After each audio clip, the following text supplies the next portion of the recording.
जैसे ही शाम गांव के आंगन को लंबी छायाओं से रंगती है, लालटेन टिमटिमाती हैं, थकी हुई जोया पर एक गर्म चमक बिखेरती हैं।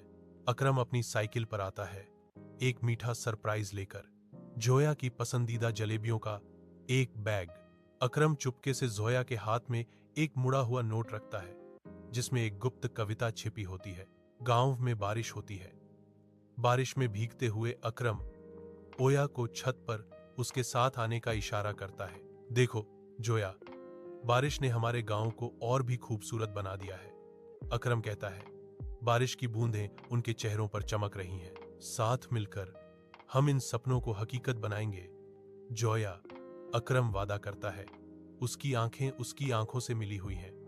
साथ मिलकर अकरम हमेशा अपने कमरे में जोया बैठी है।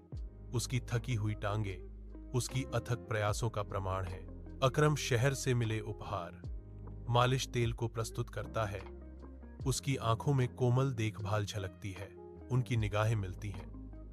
प्रेम की एक मूक सिम्फनी, सरल, ईमानदार और बिना दिखावे के।